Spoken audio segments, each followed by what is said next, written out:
सो एक और सीरीज हम हार गए ऑस्ट्रेलिया में, और ऑस्ट्रेलिया में खैर कंडीशंस जो आपको चैलेंज करती हैं, खासतौर पे अगर आप नए प्लेयर हैं, एक्स्ट्रा बाउंस जो है वो आपके मेकअप को चैलेंज करता है, क्योंकि आप ऐसी कंडीशंस में पहले खेले नहीं होते. So from batting point of view awkward bounce आपको मिलता है. बॉलिंग जो है, जब आप फास्ट बॉलर हैं तो आपको समझ नहीं आती किस लेंथ पे आपको बॉल करनी है, क्योंकि हर बॉल में उछाल होता है. सो कई दफा आप एक्साइटेड हो जाते हैं और आप समझते हैं कि मैं अपनी स्पीड के थ्रू और शॉर्टर लेंथ के थ्रू जो है मैं ऑस्ट्रेलियन को हम शिकस्त देंगे उनके बल्लेबाजों के. मगर वो इतने यूज्ड टू होते हैं कट शॉट और पुल शॉट के और ये पिकअप शॉट के वो आपको संभाल लेते हैं. और इस तरह से स्पिनर के लिए भी जज करना कि कौन सी लाइन और लेंथ पे बॉल करने हैं, ये मुश्किल काम हो जाता है. बट अगर आपने नई ब्रिगेड को एक्सपोज ही करना है तो सवाल ये सबसे पहले है कि क्या उसको ऑस्ट्रेलिया में एक्सपोज करना चाहिए था या नहीं करना चाहिए था.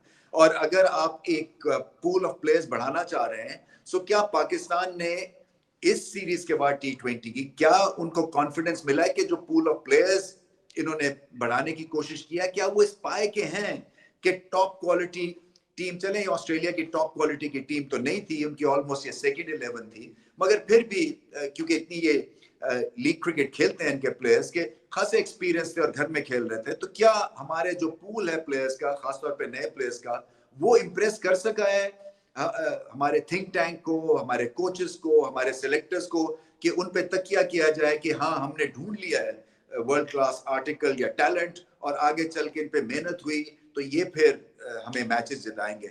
मेरा ख्याल में ऐसे सवाल आपको नहीं मिले हैं, क्योंकि सवाल बहुत सारे खड़े हुए हैं.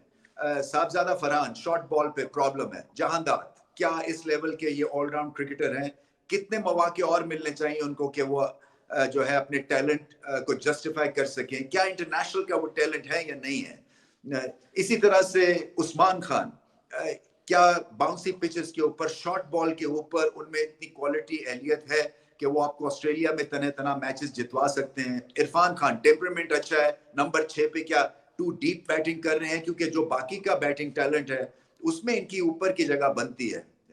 तो ये कई सवाल हैं जिसके जवाब देने हैं. हमारे जो स्टालवर्ड्स फास्ट बॉलर्स हैं, मासवाए हारिस रऊफ के, बाकी सबकी धुनाई हुई, तो उनका फ्यूचर क्या होगा, और जो नए बॉलर्स आ रहे हैं वो कैसे हैं. तो ये जो सुफियान है फॉर एग्जांपल, आपके रिस्ट स्पिनर हैं, उनमें कितना पोटेंशियल है. एक मैच में अच्छा, 2 मैच अगर ठीक नहीं होते हैं तो क्या उनको चीजें ठीक करनी है कि वो एक मैच विनर साबित हों. तो बहुत सारे नए प्लेयर्स को खिला दिया. मुझे तो यही समझ आई कि जी शायद आप टैलेंट के पूल को इंक्रीज करना चाह रहे हैं, मगर देखिए जब तक जीत नहीं मिलेगी ना, नए प्लेयर्स को खिलाने के साथ उनको कॉन्फिडेंस नहीं मिलेगा जीत के साथ, तब तक बात नहीं बनती है.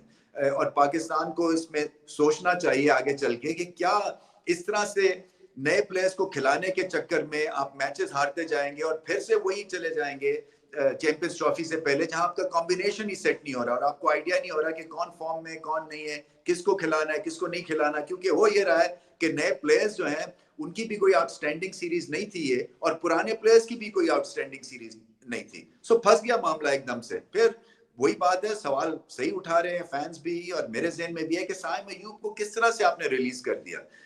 बड़ी मुश्किल से टॉप ऑर्डर जो था वो आपका फंक्शन किया ऑस्ट्रेलिया में, और जबरदस्त दोनों ओपनर्स ने परफॉर्मेंस दी, अब्दुल्ला शफीक और साइम अयूब ने. सो अच्छी सिलेक्शन और अच्छी थिंक टैंक और अच्छी क्रिटिकल थिंकिंग आप कह लें क्रिकेट में, वो यही होती है कि जो फॉर्म में है ऑस्ट्रेलियन पिचेस पे उसको आप रिटेन करें, उसकी फॉर्म का इस्तेमाल करें. और उस वक्त जो है, चाहे ये 7 डे की मरम पट्टी है या 3 मैचेस की सीरीज के लिए ये मरम पट्टी हो रही है, वो फिर भी फायदेमंद थी आपकी.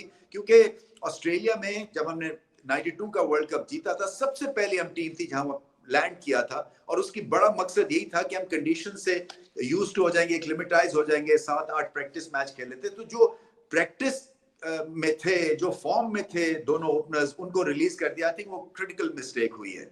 सो आगे चल के फिर से एक जिम्बाब्वे का टूर है, फिर से आप नए प्लेयर्स खिलाएंगे, कॉन्फिडेंस देने की बात है. सो पहले तो ये आपको देखना है कि क्या आपने हाथ सही रखा है ऐसे प्लेयर के पे जिसके पास टैलेंट है और जिससे आप उम्मीद लगा सकते हैं कि ये हमें 5 साल का एक टैलेंट मिला है और ये 10 साल का टैलेंट मिला है. मुझे नहीं लगता है कि इस लेवल का अभी इस सीरीज में आपको कोई टैलेंट और पोटेंशियल मिला है. सो हारने से फिर वही होता है कि आप दोबारा से आपको स्टार्ट लेना पड़ता है.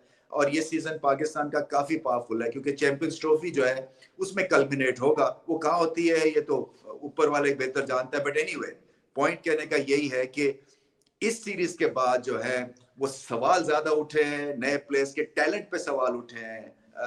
رضوان آج باہر بیٹھ گئے, آغا سلمان نے کپتانی کی. دیکھیں یہ جو لیڈرشپ رول ہے نا, یہ ایک بڑا امپورٹنٹ تو خیر کہنا رول ہے ہی ہے, یہ مطلب اس کی کوئی ضرورت نہیں ہے کہ اس پوائنٹ کو ہیمر کیا جائے, مگر اس کا ایک الگ ٹیمپرمنٹ ہوتا ہے. سو آپ میں جراثیم دیکھتے ہیں کہ جی ہاں وائس کپتان اناؤنس کیا, اس میں جراثیم ہے کپتانی کے, بٹ جب کپتانی کے پیڈسٹل ملتا ہے تو وہ کس پائے کے کپتان ہے, کیونکہ بہت سارے جو کرکٹرز ہوئے ہیں پاکستان کرکٹ میں خاص طور پہ وہ وائس کپتانی کا رول بڑا اچھا نبھاتے ہیں. اور جیسے ہی ان کو کپتانی ملتی ہے, کئی دفعہ یہ ہمارے 70s 80s میں بہت دفعہ ایسا ہوا کہ وہ ایک دم سے جو ہے کپاہٹ سے شروع ہو گئی جب ان کو ایک لیڈرشپ کا رول ملا, کیونکہ اس میں اکاؤنٹیبلٹی بھی ہے, اس میں آپ کو پھر آپ کا دماغ بھی لڑنا پڑتا ہے, اس کو آپ کو ایگزامپل بھی سیٹ کرنی پڑتی ہے. اسٹل ارلی ڈیز ہیں سلمان علی آغا کے, مگر یہ جیتنا ان کے لیے اس لیے امپورٹنٹ تھا کیونکہ ینگ کیپٹن ہے. اب آگے چل کے پتا چلے گا کہ کیا ٹیمپرمنٹلی اتنے اسٹرانگ ہے کہ ان پہ ہم ان پہ تکیہ کر سکیں کہ ہاں یہ ہمارا فیوچر لیڈر اور ایسٹ ہیں, اور آگے چل کے یہ اپنی لیڈرشپ کے تھرو ہمیں میچز جتوائیں گے. اپنی فارم ان کی ٹھیک نہیں تھی اور ایک بہت بڑا دھچکا لگا پاکستان کو, اس لیے کہ وہ کرٹیکل انداز سے بیٹنگ کرتے ہیں ٹاپ آرڈر اور ٹیل کے ساتھ. سو جب یہ فارم میں نہیں ہوتے ہیں, جلدی آؤٹ ہو جاتے ہیں, تو اس سے آپ کا سارا کمبینیشن اور ایک وننگ مومنٹم جو ملا پاکستان کو, خاص طور پہ انگلینڈ سیریز جو ٹیسٹ سیریز ڈفرنٹ فارمیٹ تھا مگر بہت بڑا انہوں نے رول پلے کیا تھا اس سیریز ون میں بلے کے ساتھ. سو آگے چل کے پتا چلے گا, ابھی بہت ایک چھوٹا سا سیمپل سائز ہے, سو اس میں ان کو کرٹیسائز کرنا مناسب نہیں ہے. بٹ پھر بھی جب آپ کسی کو فیوچر کیپٹن پک کرتے ہیں تو یہ تو ٹھیک ہے کہ ان کا ایک اچھا کرکٹنگ مائنڈ ہے, بٹ کیا وہ یہ پریشر کو سنبھال سکتے ہیں یا نہیں. اکاؤنٹیبلٹی پریشر کے ساتھ آتی ہے, لیڈرشپ کے ساتھ آتی ہے. کیا آگے چل کے یہ ہمارے فیوچر ایسٹ ہے ایز اے لیڈر یا نہیں, اونلی ٹائم ول ٹیل.